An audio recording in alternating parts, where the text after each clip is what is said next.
नमस्ते दोस्तों, मैं फिर से आ गई हूँ अपनी बातें करने।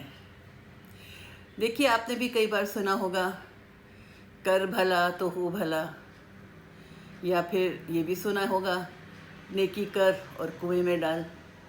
तो इस तरह के कई लोगों के विचार हैं जो हम लोग बचपन से सुनते आ रहे हैं। लेकिन मैं आपसे आज एक अलग बात कहना चाह रही हूँ, उसको आप ध्यान से सुनिए। हम लोग कहते हैं कि दूसरों का भला करो और आपका भला होगा। मैं यही कहना चाहती हूँ, ये सच है दोस्तों। लेकिन क्या है कि हम लोग एक गलती करते हैं। हम लोग क्या करते हैं, हमारे दिमाग में एक ऐसी मशीन होती है जो हमें कहती है हमने जिसका भला किया है ना, वो हमारा भला करेगा। अब ये कोई मिठाई तो है नहीं कि हम जहाँ शक्कर डालेंगे वही जगह मीठी हो जाएगी। ये तो ज़िंदगी के तौर तरीके हैं। तो सबसे बड़ा जो लोगों में निराशा का कारण होता है वो यही होता है, अरे हमने इसके लिए इतना किया और देखो वक्त आने पे इसने मेरे लिए कुछ नहीं किया। तो इसके बारे में मैं आपको दोस्तों एक दो बात बताती हूँ। अगर आप भला करते हैं, किसी का भी करते हैं, इस दुनिया में, इस जीवन में किसी का भी भला करते हैं, तो वो आपके भला के कोटा में चला जाता है। और ज़रूरी नहीं है कि उसका जो आपको वापस भला हो वो वही लोग करें जिनका आपने भला किया है।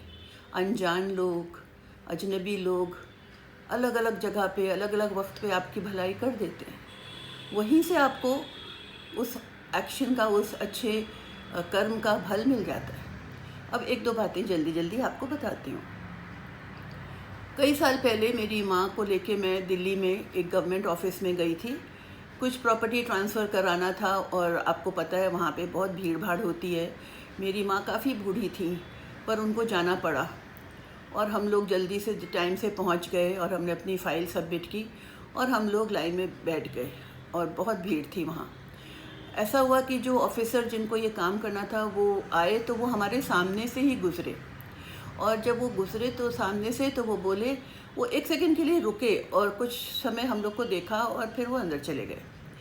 और हम लोग अपने नंबर का इंतज़ार कर रहे थे। तब तक में उनका असिस्टेंट आया और आके मेरी माँ से बोला, आप मिसेस सहाय हैं?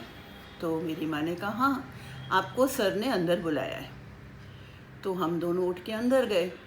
वो ऑफिसर अपनी कुर्सी छोड़ के आया और मेरी माँ के पाँव छुए और बोला, माता जी, मैं इलाहाबाद का हूँ और मैं इलाहाबाद यूनिवर्सिटी में पढ़ा था, और सर, मतलब मेरे फादर जो कि प्रोफेसर और हेड ऑफ़ डिपार्टमेंट थे इंग्लिश में, प्रोफेसर सहाय ने मुझे पढ़ाया है, वो मेरे गुरु हैं और आपको बाहर इंतज़ार करने की कोई ज़रूरत नहीं है।